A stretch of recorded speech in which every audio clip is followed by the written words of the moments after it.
Hello and welcome to Recognizing Fake News, a guide to avoiding scams, rumors, and propaganda. My name is Tim. I'm a librarian here at the State College of Florida, and this is a toolbox for thinking about all of the information that comes at us from every direction, all day, every day. We live in confusing and stressful times. So, without telling you what to think about specific issues and situations, this is going to try to provide a model for thinking about how you respond to what you read and what you hear and what you watch. This first section here is basically just going to be some real quick tips. Uh, Not surprisingly, from somebody working at a college, first principle is that evidence matters. Is there citations, links, or footnotes for this information? Do the sources cited support the argument that's being made? You're looking for consistency here. You're looking for evidence. So the advice here is to think logistically, and what that means is think in terms of numbers, of people, of resources. If a major event with many witnesses is alleged to be a hoax, how many people would need to be quote unquote in on it?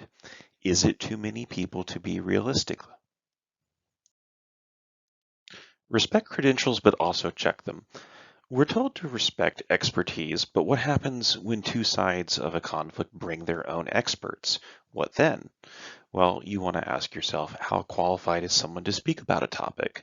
Not all higher education is the same. Similar sounding fields can be very different, like climatology and meteorology.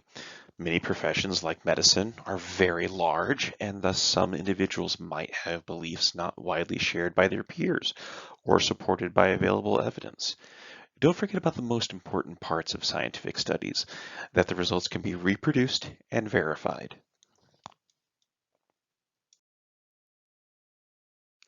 Types of fake news.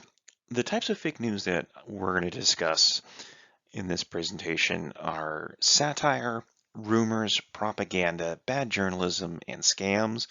And I want to make a couple of things clear.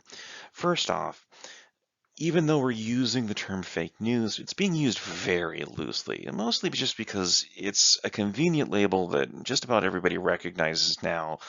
But not all of this is intentionally deceitful.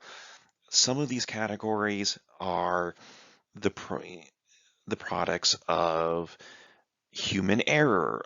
In the case of satire, it's actually just that you're not even supposed to believe that it's true. It's just that some people don't get the joke.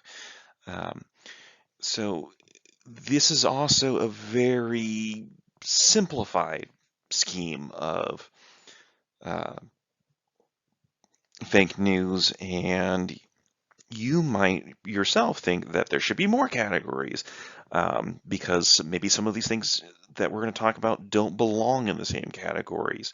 Um, you may also find, as I did, that there's so much overlap that it's hard to truly pin down where one category ends and another begins. I am mainly focused on intent in this presentation, but you may think of other ways to draw boundaries.